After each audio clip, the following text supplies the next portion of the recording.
Today's episode of the Counseling Tutor podcast is sponsored by WebHealer. You're a counsellor in private practice and you need a website, or you've got an existing website which you need help with. WebHealer are offering Counseling Tutor podcast listeners, that's you, £100 off the cost of a website design and build. Now, WebHealer specialise in websites for counsellors and psychotherapists. It's what they do. And the WebHealer team provide a completely non-technical, done-for-you solution, leaving you to focus your time on your clients. Operating for 20 years, WebHealer are a trusted resource amongst counsellors when it comes to getting your practice online. So get the package details and claim your £100 off coupon for your new website by going to counselingtutor.com/website. That's counselingtutor.com/website.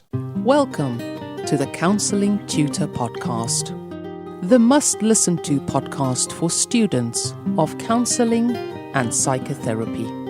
Here are your hosts, Rory Lees-Oakes and Ken Kelly. Hi, I'm Rory, and with me, as always, is Ken. How are you diddling, Ken? I'm doing well today, Rory. Thank you so much for asking. We hope that you are doing well. You've joined us for the Counseling Tutor podcast, episode 257, with lots of content to cover today, starting off with the all-important theory in practice, where we take an element of theory and look at how that presents itself within the therapy room. And today, we're going to be speaking about locus of evaluation. Really interesting little piece of theory, and certainly one I struggled with when I was studying. We're going to be deep diving into that, looking how that shows itself in practice. Then we move on to practice today. That's where we take a contemporary challenge, win, or something that's going on in the world of counseling, and we discuss it as peers. And today we're going to be speaking about meeting a client in a social setting. You're out and about, and then suddenly there's a client at the event you're at or at the restaurant you're at. How do we act and interact within those settings? And then thirdly, we go on to practice matters. That is the CPD section of the Counseling Tutor podcast, where we bring the experts to you. And today it is Taiba Azim, supporting Muslim clients with their mental health. That is a interview that you undertook, Rory. Yes, absolutely, Ken. And it's one not to be missed. It speaks to diversity and knowing the other, something that I think all therapists need to strive to do. Well, let's get straight into it. We're speaking theory in practice, and we're speaking about locus of evaluation. What is that? Well, it was a key piece of theory from Carl Rogers, and it sits very much in the canon of person-centered therapy. And I was struck by a quote. I was reading the Carl Rogers Reader by Richard Kirstenbaum, and it's a compilation of Rogers' work. So if you're a student, the Carl Rogers Reader is a pretty good book to have, because it kind of compresses a lot of the volumes of books that he has. It was, in fact, the only book I could afford when I was a student, so I bought that. And he says, as humans grow from infancy to adulthood, an internal rift gradually develops, a rift that separates our immediate awareness from our own deeper experiencing. In order to receive approval and love, we learn to suppress those feelings and expressions of ourselves that are deemed unacceptable to the important caretakers in our lives. What a powerful piece of writing. And of course, Rogers was speaking to child development. I think it's sometimes forgotten that Rogers was a child therapist for a long time when he worked at Rochester for the children's home that he worked at, as he developed the idea of person-centered therapy. He must have seen this a lot. And what happens is, of course, is that sometimes we lose our real selves. We lose who we really are and live to conditions of worth of others. And the locus of evaluation, of course, is evaluating who we really are, finding our real self. I like it. So if we take the words locus of evaluation, locus can be kind of translated for me and my understanding into location, locus. Where is it coming from? The locus, the center, the seed of the evaluation. Evaluation is kind of how we measure something, I guess. We are evaluating that. And there are two flavors of locuses of evaluation. The first one is called internal locus of evaluation. So where we evaluate from internally, our true inner self, we are creating that evaluation of what we see and how we behave within a given set of circumstances. And it would kind of indicate, if we're working from an internal locus of evaluation, that we trust our own inner feelings, our organismic self, to be able to make the right decision and present as we truly are within that interaction or circumstance. Then an external locus of evaluation takes the locus, the place where it is, from internal, not within us, but externally. And this would kind of indicate that we would be acting in a way to please others, to appear better to others, to kind of impress or do the right thing or be accepted by others. So we're no longer acting from how we really are internally, we're acting in a way of how we perceive people want us to be, the external locus of evaluation. And I guess when we see this, we may see this in our therapy room with a client who maybe doesn't trust their own feelings, their own decisions, their own ways of acting and interacting within their lives. They are trying to be what they perceive others would want them to be. And I guess the theory indicates that the work is moving more towards an internal locus of evaluation, where we disregard those introjected values, the values of others, and we accept our own experience of the world and our own true organismic self as the true essence for how we act and react within a social setting or any kind of interaction, Rory. Absolutely. And I think you're right. Locus of evaluation is really the view of ourselves. That would be a kind of decoded view of it, really. Our own view, our own internal view, or the view of others, and we act to that. And, Ken, it struck me when I was doing the research for this podcast that there's another aspect to this that perhaps even Carl Rogers may not have been aware of. And the reason that he may not have been aware of it, he left us in 1987, he died in 1987, was that over the years, we've begun to see the emergence of neurodiversity. Yeah. People who are autistic, sometimes they would refer to themselves as autists. And we know that for some in the autistic community, they mask themselves. In other words, they have to appear to be neurotypical because they fear the judgments of others. They fear that if they're their real selves, and I have an autistic grandson, and my daughter has autism, and that fear of being themselves, being their autistic selves, not so much for my grandson, but being their autistic selves, what happens is that they may feel judged or not be able to be themselves. And I'm very grateful to a comment I picked up in someone's Twitter feed, and forgive me if it's you that's written this, forgive me, I can't attribute it to you, but it was someone who's saying that you don't particularly need, in the case of the locus of evaluation and acceptance, the therapist acceptance, you don't particularly need any special training to work with someone who's neurodiverse. You just need to be accepting. You just need to really apply the theory and be accepting. And hopefully, if you do that, people in your therapy room will be themselves. What a joy, Ken. What a joy to be yourself. Yeah, it is. And we live in an age now where I guess it's very social media driven.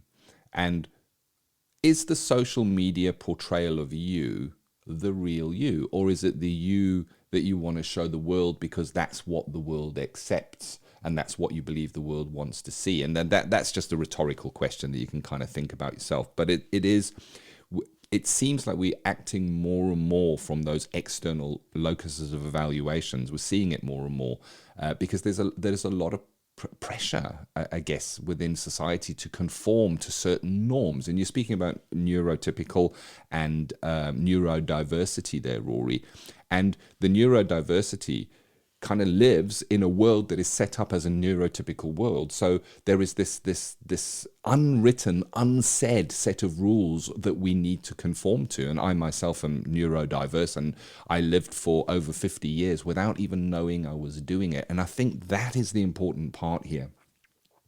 When a client is presenting from an external locus of evaluation, they're not aware of the theory of locus of evaluation, internal and external. For them, that is reality. They see it as how it is. So an example might be, I'm just going to use an example. You're in a restaurant and you order your meal, and your meal comes, and I don't know, you've ordered a steak, and the steak is really tough and it's overdone and it's not as you asked it to be.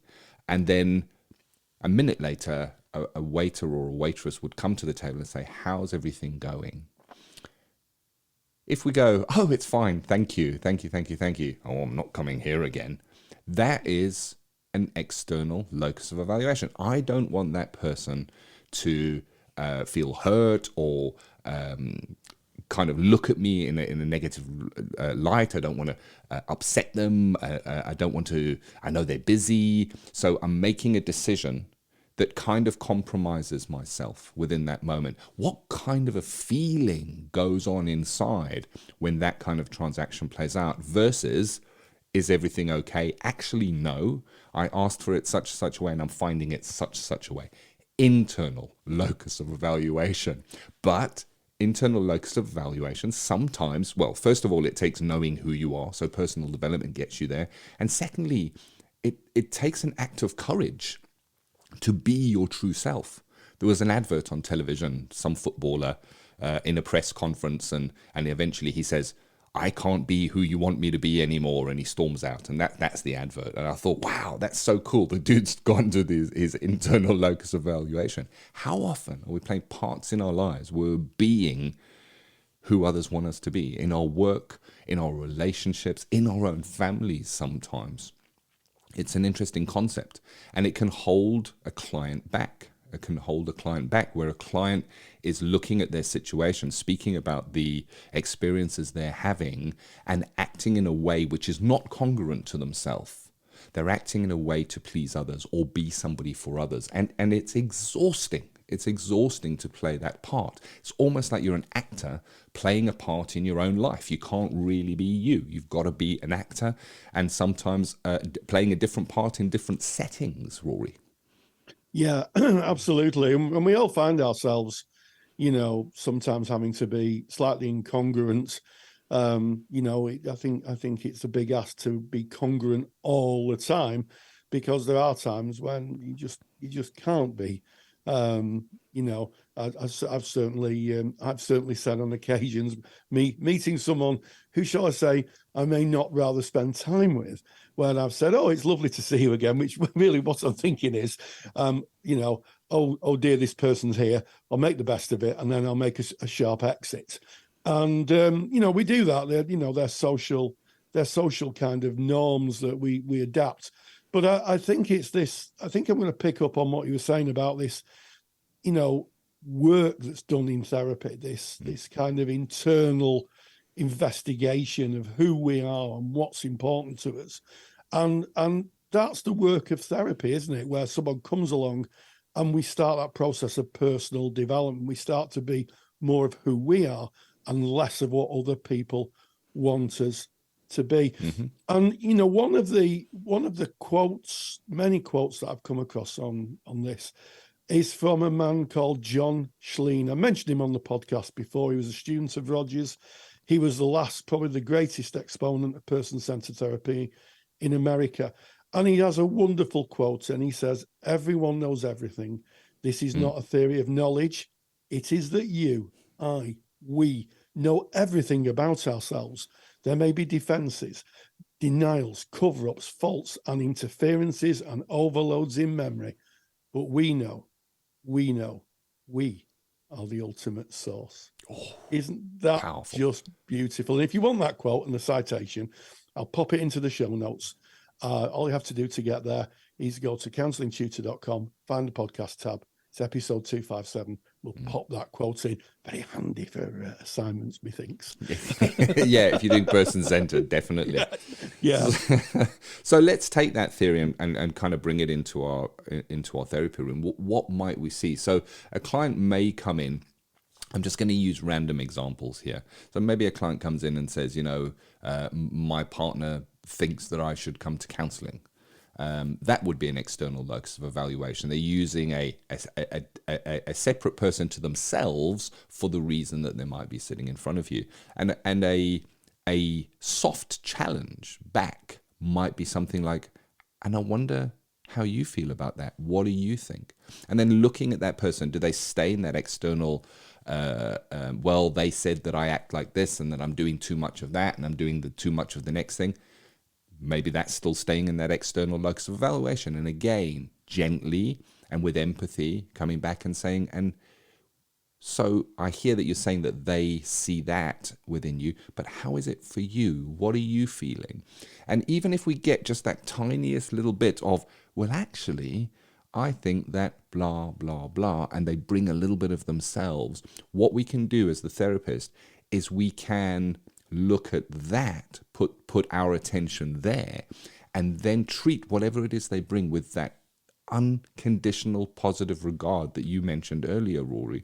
That is the way of being for that when a person does bring a little bit of themselves. And we may see that with clients where they kind of test the water with us, where they gingerly put out a little bit of themselves to see, is this going to be acceptable? They may test the relationship. And when that is welcomed with unconditional positive regard on an ongoing basis, along with our empathy and our conditions and, of course, of our modality and our skills, what we can recognize there is that the person becomes freer and freer to be themselves within the therapy relationship. We can almost see that moving away from that external locus of evaluation to owning who they are, their own emotions, how they feel, how they act and react within their life and interactions. And when that is treated with that unconditional positive regard, it is warmly welcomed.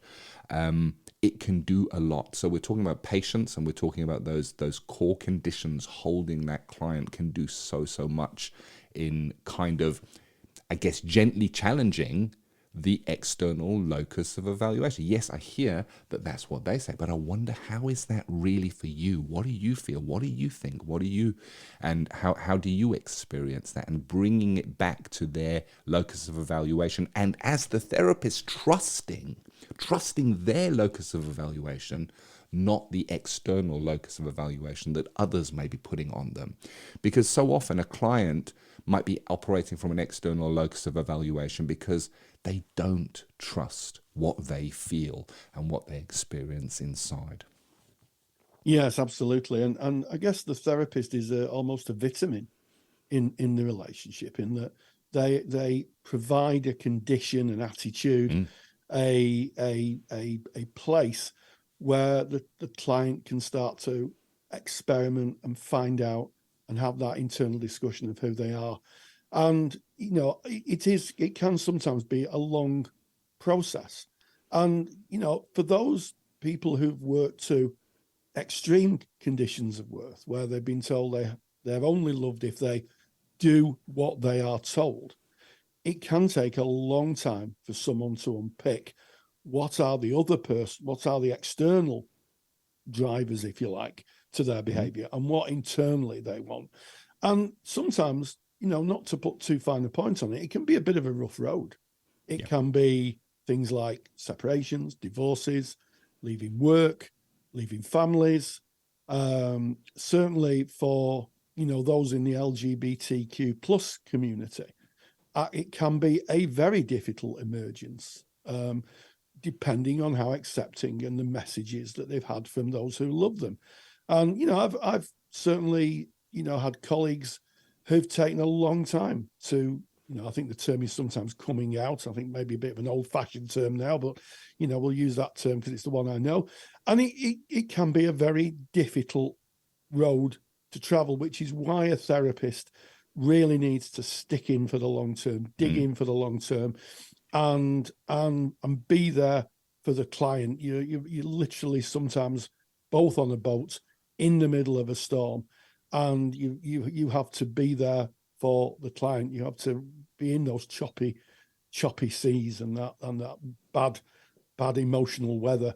And hopefully, the storm's clear, the sun rises, the winds are fair, and the client sails off into their destination, feeling that they are themselves. It's part of the work, and I think it's the most important part of the work that clients leave and they are themselves.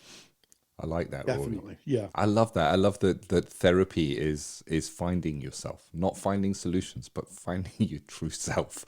Within a I guess a world that has such mixed messaging.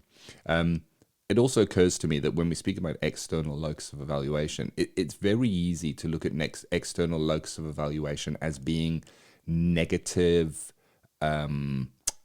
Negativity may be directed at that person, and it can be in many ways. You may have somebody saying, "Oh, well, I'm not very academic." That might be a thing. And then where has that been proven? How has that been proven? Maybe it was just that they have dyslexia, or that their learning style is different, or whatever it is. And it can be, of course, disputed.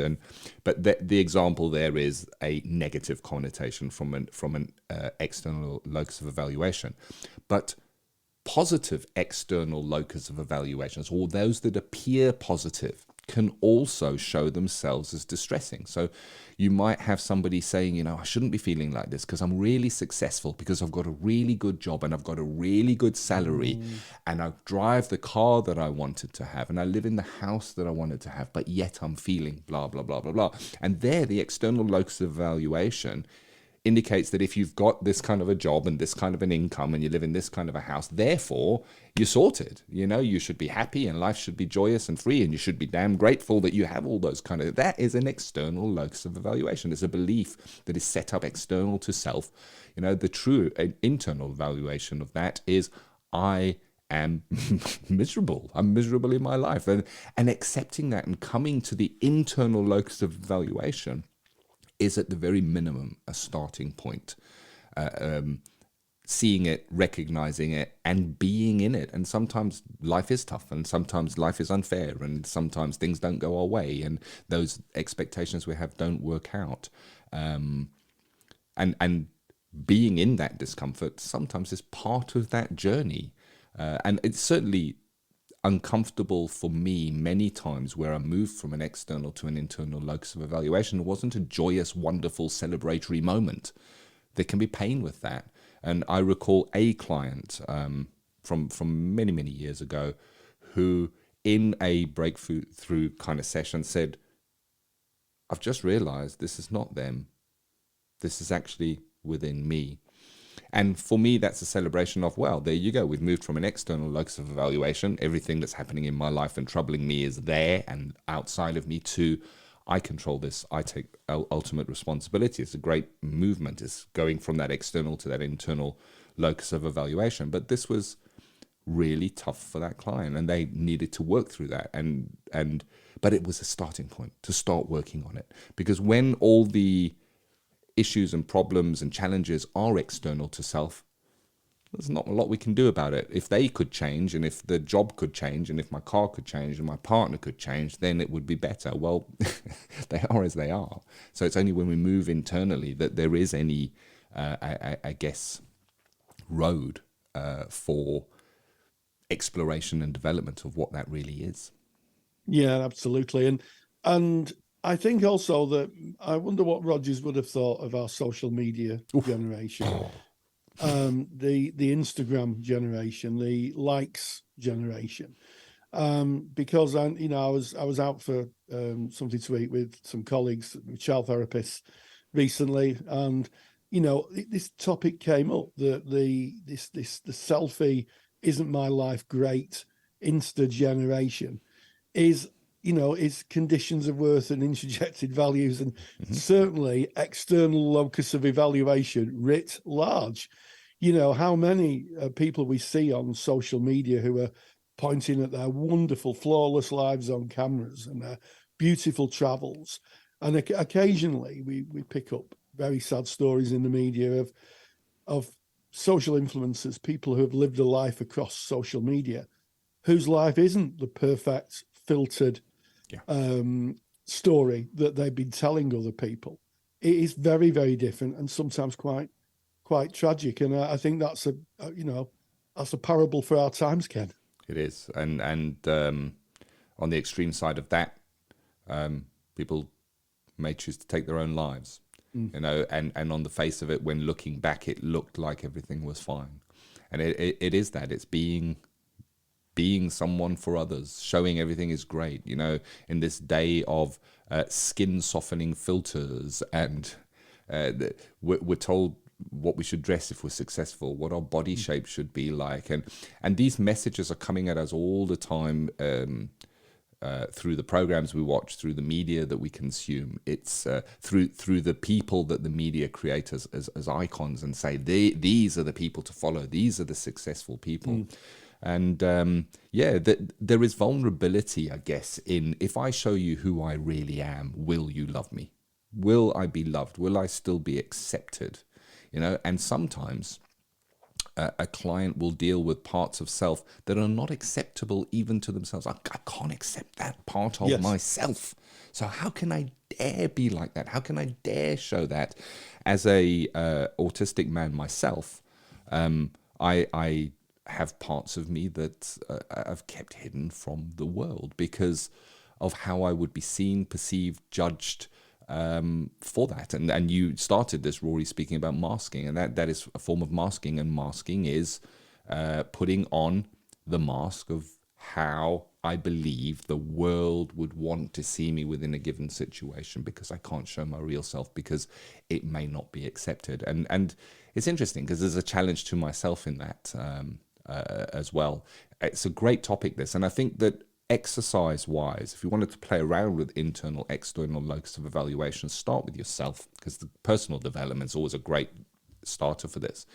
Where within your life are you truly operating from an internal locus of evaluation, being your true organismic self? Where in your life might you be operating from time to time from an external locus of evaluation? Can you spot and pop that in your journal? And then we might look out for, just in day-to-day conversations, people just chatting with us, not in therapy. Are they chatting to us from an external, internal locus of evaluation? And then, of course, within our therapy room, when we see a client bringing something, where are they? Is that internal, external locus of evaluation? What can we do? How can we be patient? How can we show that unconditional positive regard within that transaction? That's the topic, I guess, Rory. Yeah, absolutely. And I think probably finish on that with a very simple observation from one of my favorite songs, Supersonic by Oasis. It starts off by saying, you got to be yourself. You can't be no one else. And I think there's never a true word been spoken. I think that sums it up, Ken. Yeah. Reminds me of a Cat Stevens song where he says, and I found myself one day when I wasn't even trying. So the whole song's about personal development, how he was on this road to find out and learn and reading all the books. And he found himself one day just in quietness. It's interesting. There I am. This is the real me. That is external, internal locus of evaluation. Two colleagues having a bit of a chat about it. Rory's provided and made up a beautiful handout for you. So you can get Rory's lovely quote, and you can get the handout by going to counsellingtutor.com. That's our mother website. Click on the podcast tab. Make your way to episode 257. Go and download that. Have it on hand. It's got everything we've spoken about beautifully précis. It's got some great references in there as well. So if you are a student and you need to write assignments, it's a good document to be able to reference because you have the actual references from the books there. And that brings Theory and Practice to a close for today. Theory to Practice is proudly sponsored by counsellingskillsacademy.com. I'm Ken Kelly, and I've got a real burning passion for counselling skills. I've built training that takes the doubt out of using counselling skills. You get to see the counselling skills used in real live sessions by a qualified therapist. Full sessions, real material, real counselling skills. To find out more, go to counsellingskillsacademy.com. And we move on to practice today, Rory, where we look at contemporary issues, challenges, and wins that we may experience in counselling, and something that, if it hasn't happened to you and you're in practice, it will one day. It's just the law of averages. It's meeting a client in a social setting, in any setting that is outside of your therapy room. It can even be walking down the road and they're walking towards you and they're going to walk past you. What do? Do you greet them? Do you not greet them? There's the topic, Rory. Absolutely. And this comes up from time to time in our Facebook group. And if you're not a member of our Facebook group, go to Facebook, type in Counselling Tutor. We're a closed group, but knock on the door. Our friendly moderator will let you in, and you can join thousands and thousands of like-minded people, all talking about topics in the world of counselling and psychotherapy. We have students, we have qualified colleagues, we have supervisors, and we also have trainers, and there's lots of topics and lots of information, and it's a very, very supportive group. So if you're not in, knock on the door, come and join the party. And it's meeting a client in a social setting. And I think that this is a really interesting topic. And I think when we start to think about this, we start to think about it in training. When I taught, I used to say to my students before they went into practice, you need to have a conversation with your nearest and dearest, or whoever your nearest and dearest is, and say there are some parts of your life now as a therapist that you cannot share. So I've been a therapist for nearly 2 decades now. And my wife, who's next door, doesn't know anything about my practice or my clients. And sometimes I work online and I'll come out and she'll go, all right, I'll go, yep. And that'll be the beginning and the end of the conversation. And if anybody asked her what I did, the best she could say is, well, Rory goes into a room for an hour and comes out. Or when I was working face to face, Rory gets in his car, drives out, comes back, 2 hours later, or half a day later, depending on practice. So I think it's a conversation to be had. And the reason I ask people to have this conversation is that, think of a scenario like this. You are out in your day-to-day work, day-to-day life. You may be out going for coffee with your partner, and all of a sudden you bump into someone, and that somebody starts talking to you. And your partner says, who was that? Who was that? What are you going to say? And I usually say nowadays, for a long time, oh, it's just someone I know. And my wife knows that's a cue to end the conversation. There's no sort of, who is it? And certainly if I'm, I might bump into a female client, there's no, well, how did you know that person? You could see some of the conversations developing. Well, where did you meet her? And certainly if someone was insecure, and certainly my wife isn't on that spectrum whatsoever, it could be, well, who's that? Why are you talking to that person? So I think it's about getting your getting your chickens in a line, ducks in a row, as I like to say, before you start. And I think also it's about thinking about how you're going to engage with somebody you're working with in a different setting. And I can remember many years ago when I used to enjoy the real ale. I've been teetotal for over a decade now, but I used to like going to the Canal Festival with the music and working my way down the real ale bar. And I can remember one particular day, shall I say that I was a little bit wobbly Bob after imbibing the bar, and I bumped into my client. And I sat down and I thought to myself, this is going to be an interesting conversation when we meet on Monday. And the client came in and said, I saw you down the bar. You looked like you didn't enjoy the ale. And I said, yeah, like real ale and, Cal Festival and the music and all that. And I kind of took the opportunity to say, I wonder how it feels to see me outside the therapy room. And it was really telling. And he said, it's really good. You're just a human being, aren't you? And I said, yeah, pretty much. And that was left at that. And we moved on. But I do think that, it needs to be managed. And one of the things it speaks to, of course, is dual relationships. There's one thing, meeting a client, bumping into them by accident, as I did. It's a completely different thing if you're in a situation where you may be working with your client. What happens if you're a counsellor and you've got another job, and then one day you introduce to your new colleague, and your new colleague happens to be a client? It has happened. Mm-hmm. Or maybe you're out in a social setting, you're doing a hobby, and you find that, when you turn up, there is a client. How would you manage that? And that lives, I think, in preparation, as I've spoken to, I've alluded to, but also I think in the contract.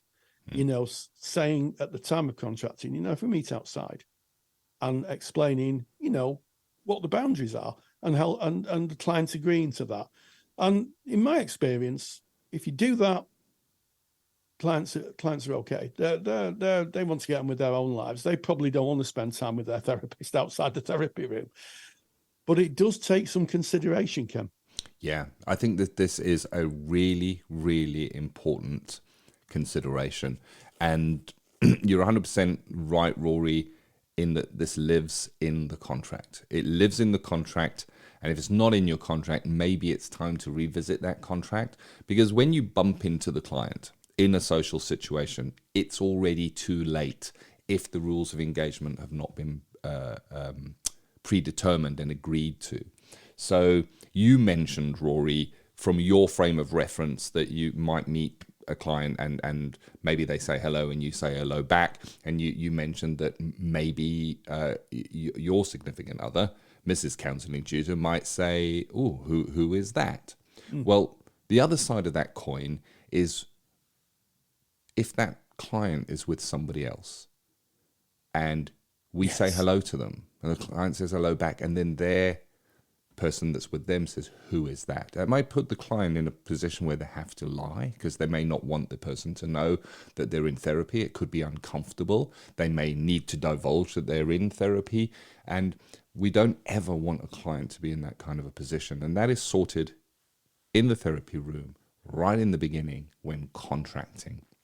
And within my contract, certainly the wording was that if I should see you outside of our therapy setting, I will not acknowledge you unless you come to me. So if I'm walking down a street and on the same side of the street a client walks past, I will not make eye contact. I'll see them, obviously. I won't make eye contact. I will not smile. I will not acknowledge or say hello in any way, shape, or form unless they say hello and instigate with me. If they say hello and instigate with me, then that is their prerogative, and I'm okay to hold a small talk conversation and say hello, how are you, and then manage my side of things, as you said with your wife, Rory. The same is true with mine. She just doesn't ask anymore. It's been explained. Yes. But putting it in and asking the client what they might prefer as well. But yeah, just even acknowledging somebody, just smiling at them, waving at them across a room could open a door for them that they don't want opened. It kind of could break confidentiality in a way. Just a smile, a glance, and a wave could break confidentiality for that person if they're with someone who's going, "Who is that? Who is that man over there waving at you?" Or "Who is that lady over there waving at you and smiling at you?" So to avoid that, pop it in your contract. Absolutely. And there can be clear and present danger if a client is experiencing domestic violence, or a controlling relationship. The last thing you want to do is compromise the client because the partner may not know they're going to therapy. And also, I think it's really important to explain the reasons why. I can remember explaining to a client that I wouldn't acknowledge them unless they acknowledge me, and they were a bit taken aback by it. Well, why not? We know each other. And I said, well, I don't know how much you've told the person you're with, you see, and you might not want the person to know that you've come to therapy. Not that there's anything wrong with coming to therapy, but that's your choice. Oh yeah, I never thought of that. And I think that by explaining it, and I think the other crucial element here is you do meet a client in a social setting. When you get back and you've got a few minutes, put it in your notes. Oh, yes. Pop it in your notes. Put it in and say, I bumped into the client in the social setting, brief overview of what happened, leave it just in your notes as an addendum to your notes. Now, it might be that it just sits there forever and then eventually the notes are destroyed after 6 years or however many years your insurance company asks you to keep notes. But if a complaint's raised and the client says, oh, well, I was out and my therapist started talking about therapy and da-da-da-da-da, if you produce your notes and say, I made some contemporaneous notes at the time, or notes at a little distance after the event, that really stands as a key piece of evidence. It shows thoughtfulness of a practitioner, that they've been thorough and diligent enough to see that there could be a potential issue, that they've addressed it in their notes. And I think that would go well if there was any complaints. So it would certainly add to the body of evidence in your favor. And I think, a client making a complaint like that would be very, very, very few and far between. But it just goes to show the amount of forethought we need right from our first times in training and setting that up with the people close to us, right through to being thoughtful and how we engage with a client if we meet them in a social setting, then continuing that to making sure our notes reflect that, and that we've acted with due diligence and professional, in a professional way. That's it, isn't it? It's that deliberate practice, again, thinking about it before you find yourself in that situation, planning how that might play out, putting it in your contract, educating the client about why that is there, that you're not being rude, that it is there for their protection and well-being. And the last thing you want is to find yourself in a situation where it just plays out, because it's a law of averages. The world is a very small place, and if it did play out, I could think of nothing worse than finding myself in a position where maybe I instate, oh, hello, oh, it's lovely to see you, and then ending the conversation with something like, well, I'll see you on Monday at the regular time, and then, oh, my goodness me, how inappropriate would that be? And, that inappropriateness that I've just mentioned there, I think through those things of what might the scenario play out like in order to avoid them, so I don't just kind of get caught short within the moment. And this can happen in so many ways, and it can be quite unsettling in ways that it can work out. I remember arriving for a CPD for CPD training, and there within the room was an ex-client, and I guess the reason for that, and that is the last thing I expected, and the reason for that is because there was a time that I would offer counselling at a reduced rate for students that were needing to do their required hours. But it's the same thing, it's still a client. And that client could one day, as you say, Rory, be a colleague. And how is that managed? And how do you think about that and contract before finding yourself there? Yes, and one final element to this that we've not touched on, which is essential, is of course supervision, Ken. Oh, yes, please. If you do meet a client in a social setting, put it on the supervision agenda. Again, I think it's good to talk through, because I think we've talked rightly so about the client's perspective. I think that's essential. Ken's really done a deep dive into that. But I think from our own perspective, working through how that might shift the relationship, how that might bring up anxiety in us. I mean, in my own case, my supervisor said to me, so how was it to be kind of, shall we say, like a listing galleon at the bar and your client seeing you? And I said, well, there's very little I could do about it. And I said, I wasn't, I didn't have so much to drink that I was, not cognizant of my actions, but I would have definitely been, shall we say, a little more mellower than maybe the client would have known me. And then, of course, I was with Mrs. Counselling Tutor, and I think he was with my daughter as well, because I think we all went out. It's like a bit of a family thing. And I was pretty cool about it, to be honest. I said, well, I can't change it, And she said, yeah. She said, you've taken the right direction with it. You can't apologise for having a social life. You can't apologise for having, at the time, social drink. You can't apologise for being out with your family. But what you have to do is try and put some context in that and bracket it. Yeah. And if the client struggles with that, bracket it, help the client bracket it. As it happened, it was all good. But yeah, it's the reality of being a therapist and also being, a human being with a life outside therapy, I think.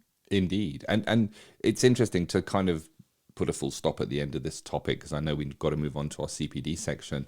The times change, and we need to revisit our contracts and our ways of working from time to time. And an example of that is social media is now such that you don't have to be out in the street to bump into somebody. You can get a friend request from one of your clients through, I'm just going to pick a platform like Facebook. And I think maybe this is a different topic, but it's very similar.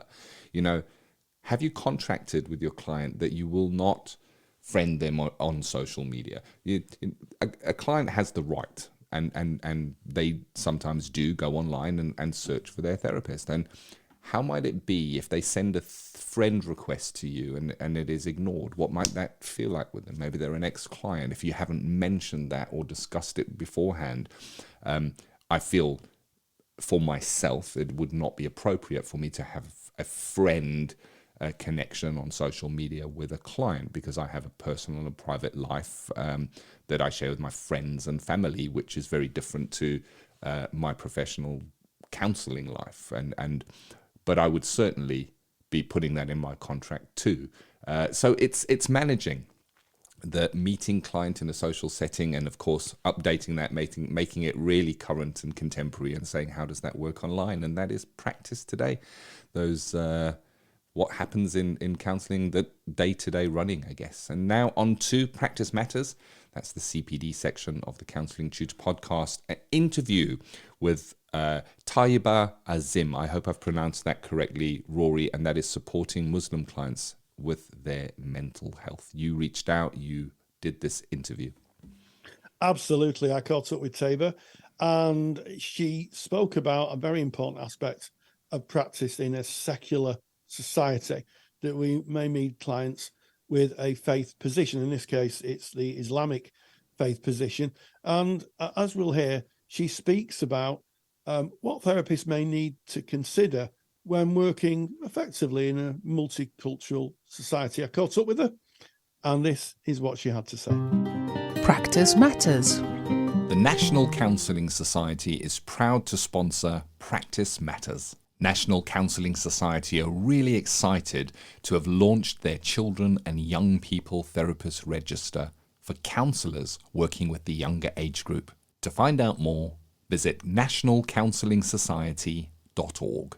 nationalcounselingsociety.org. Equality and diversity is at the heart of our profession, and part of taking equality and diversity into your profession and engaging with it and understanding it is to understand how cultures operate and faith systems inform those people who believe and live within those systems. So I'm delighted to welcome Taiba Azim, who has done a fabulous lecture for the Counsellor CPD Library entitled Supporting Muslim Clients and Their Mental Health and Emotional Wellbeing. So Taiba Azim, thank you so much for joining us. Thank you, Rory. Thank you.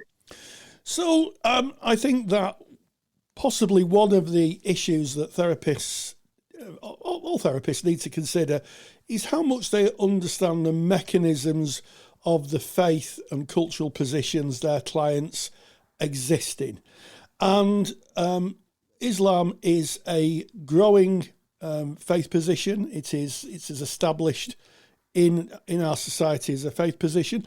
So I guess my first question is, why is it important that therapists understand the cultural and faith positions that their clients may live in and practice in?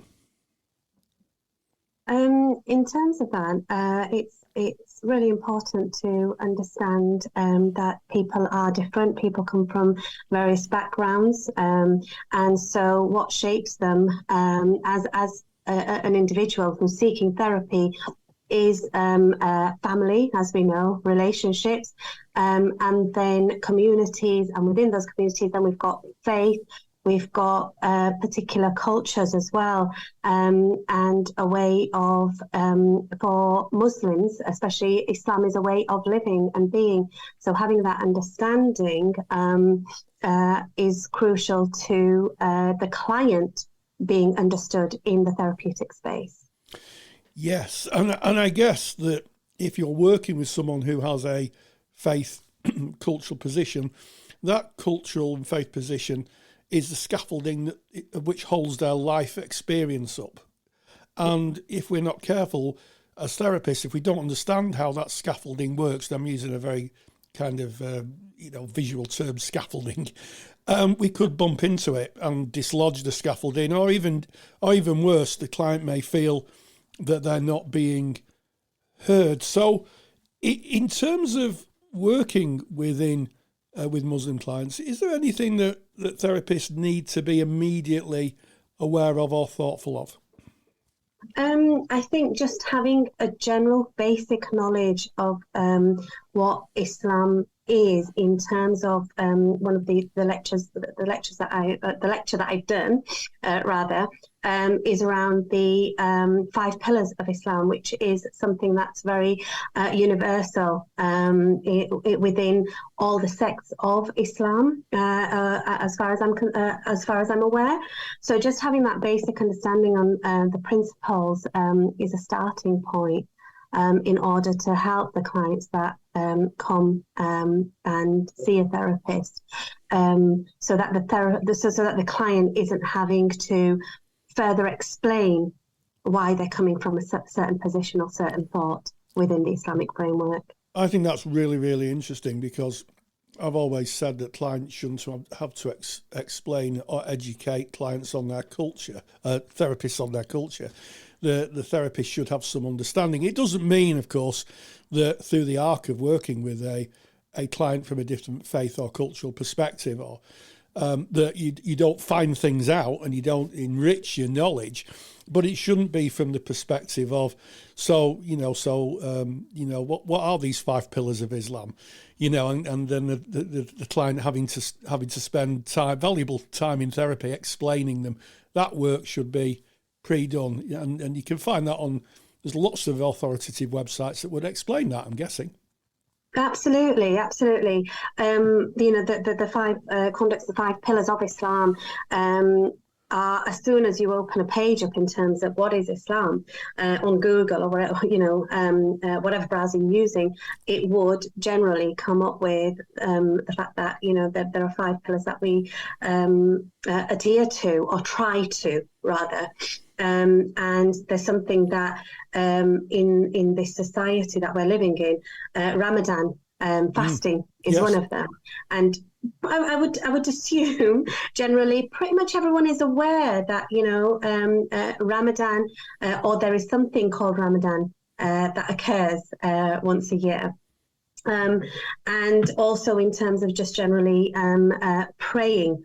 A lot of people are aware that there are prayers, so it's just understanding them on a slightly sort of deeper level. But again, as I said before, each person will come with their life experience, depending on what their upbringing has been like.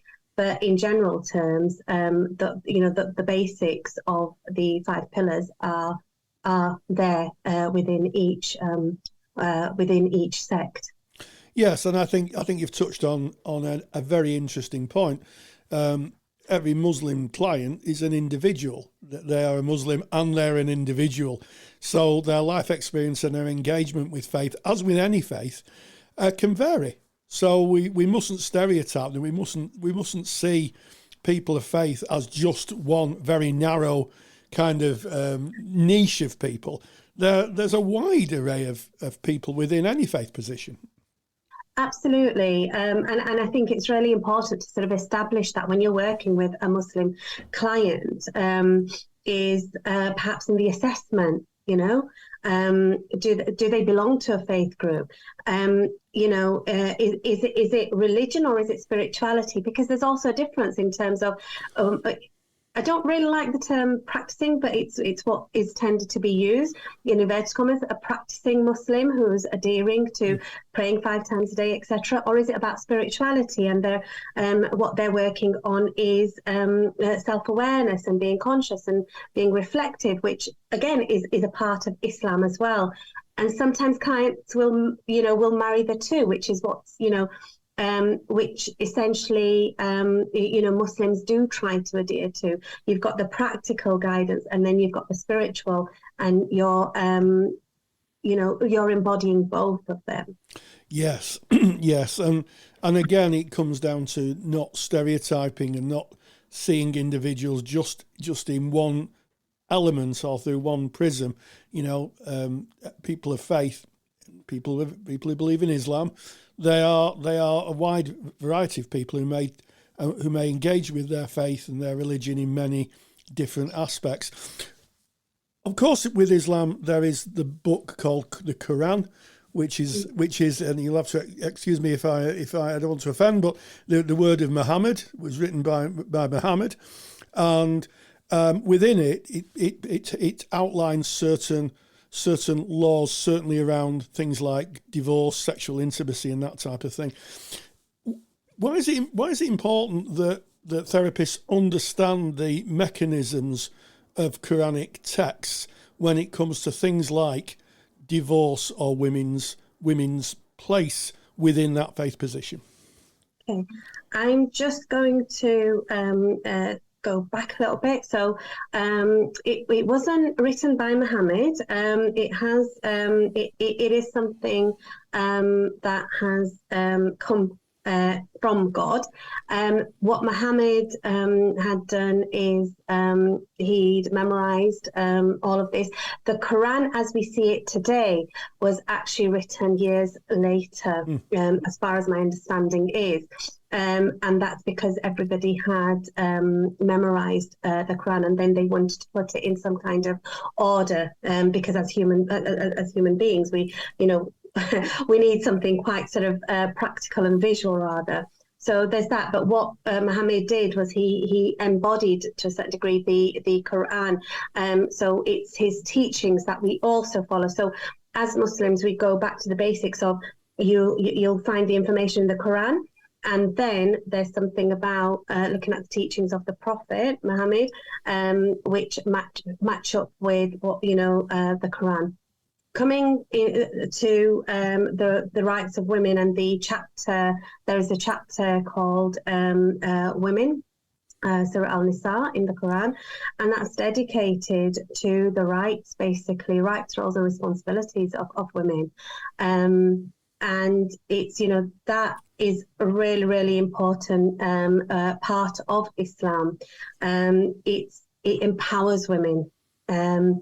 Unfortunately, what we've got, and I should have mentioned this earlier perhaps, is whilst people are coming or adhering to Islam as much as they can, and their relationships with family, culture has a big part to play. So often enough, the Quranic text can be misinterpreted, and culture can be overtaken in terms of that.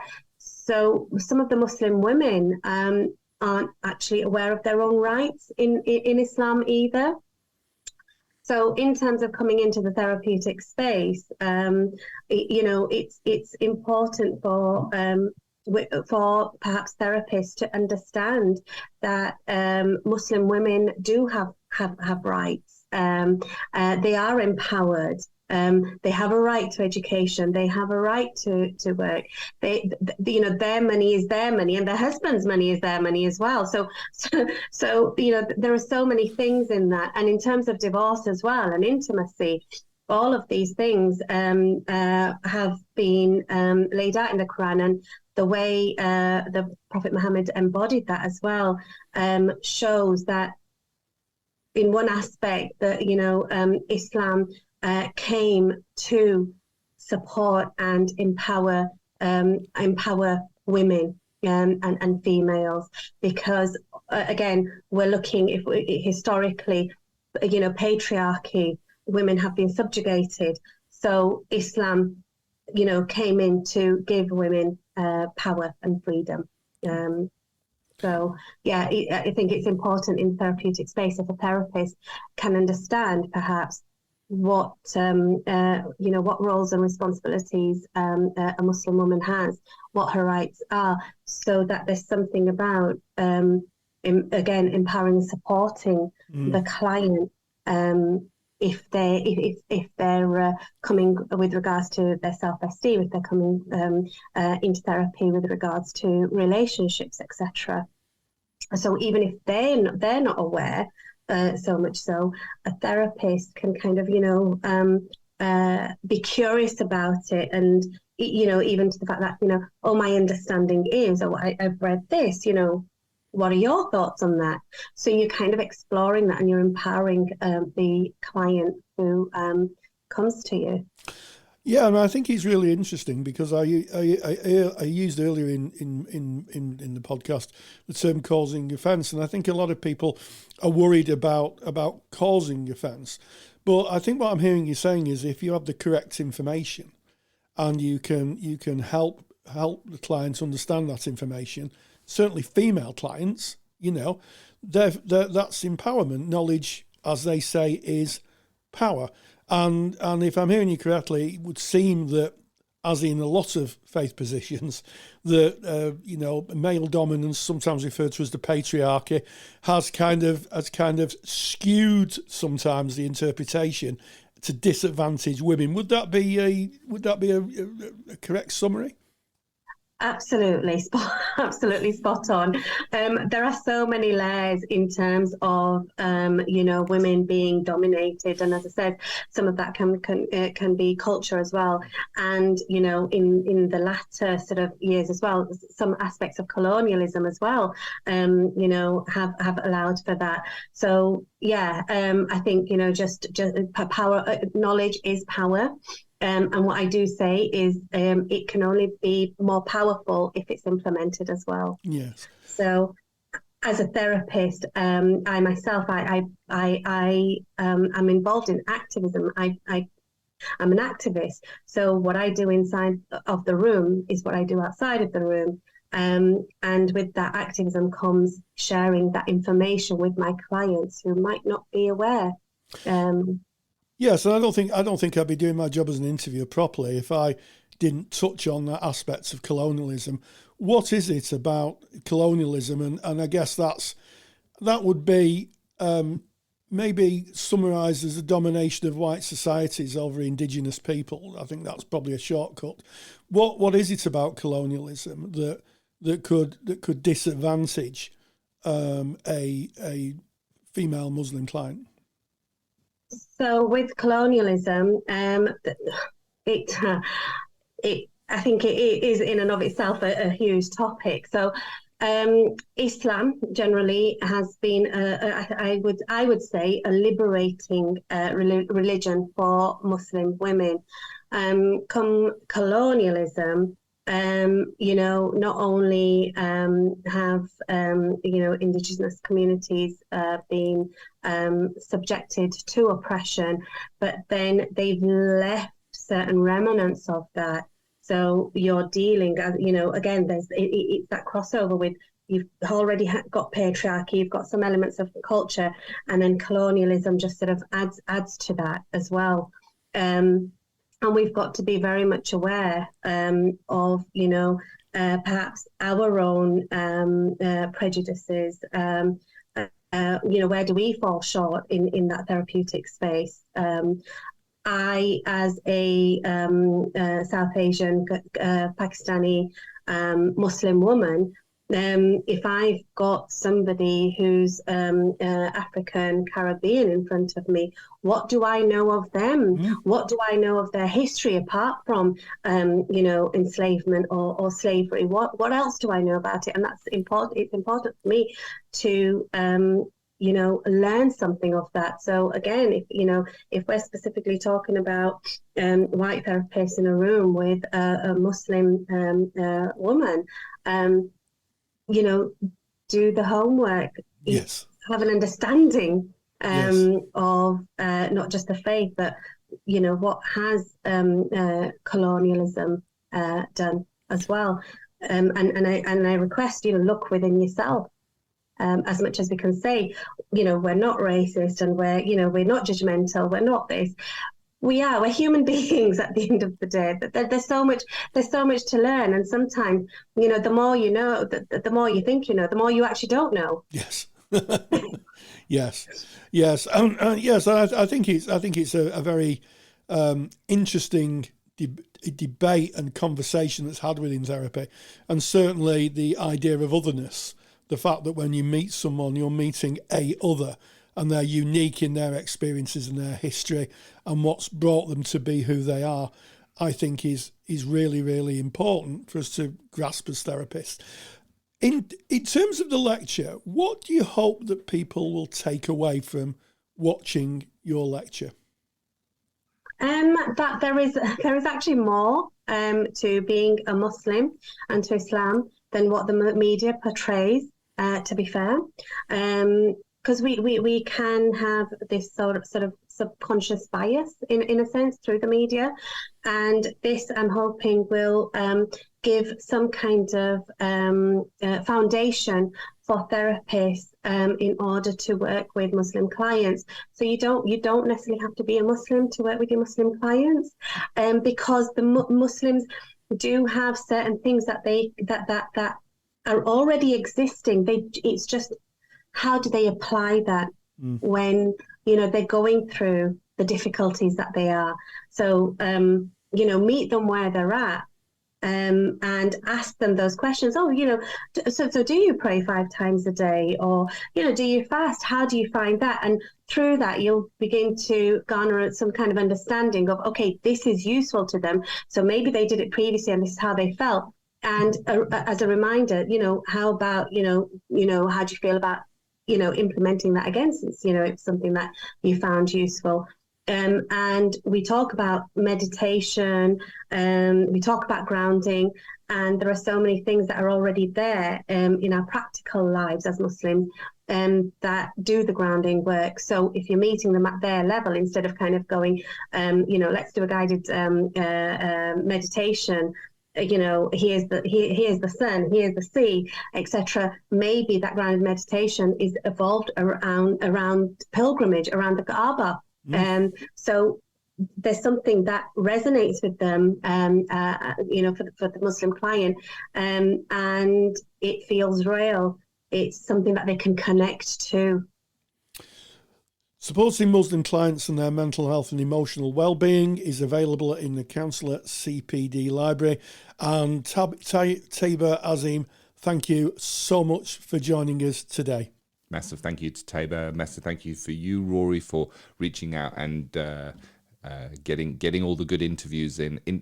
And of course, if you enjoyed what Taiba said, there is a lecture, a full lecture, and you can find that in our CPD library for qualified practitioners. You log in and that lecture has been placed there for you. If you are not a member of the CPD library and you are a qualified practitioner, go and have a look. For less than the price of a cup of coffee, 1 cup of coffee per month, you can have unlimited access to hundreds and hundreds and hundreds of lectures and resources from top professionals in their field, all put into a library that is easily searchable, so you can do the CPD that you need at the time that you need it. And to get more information, just go to counsellingtutor.com. Everything is right there on that page. This has been episode 257 of the Counselling Tutor podcast. Yes, we started off in theory and practice. We talked about that all-important piece of Rogerian theory, locus of evaluation, both the internal and the external locus of evaluation. In practice today, we talked about the mechanism of meeting a client in a social setting. What do we have to think about? What do we have to prepare for? How do we think about the client's perception of that? And then finally, in Practice Matters, I interviewed Taiba Azim, who talks about supporting clients with their mental health and emotional well-being. And as always, stay grounded and stay safe. If you're a qualified counsellor or psychotherapist, then why not check out the Counsellor CPD Library? Stay current with your CPD requirements with over 150 hours of academically rigorous, on-demand lectures you can stream to your device. Joining Counsellor CPD will expand your skill set to create a more specialised, highly rewarding practice. For more information on the Counsellor CPD library, visit counsellingtutor.com. Thank you for listening to the Counselling Tutor podcast. Find the show notes for this episode on our website at www.counsellingtutor.com.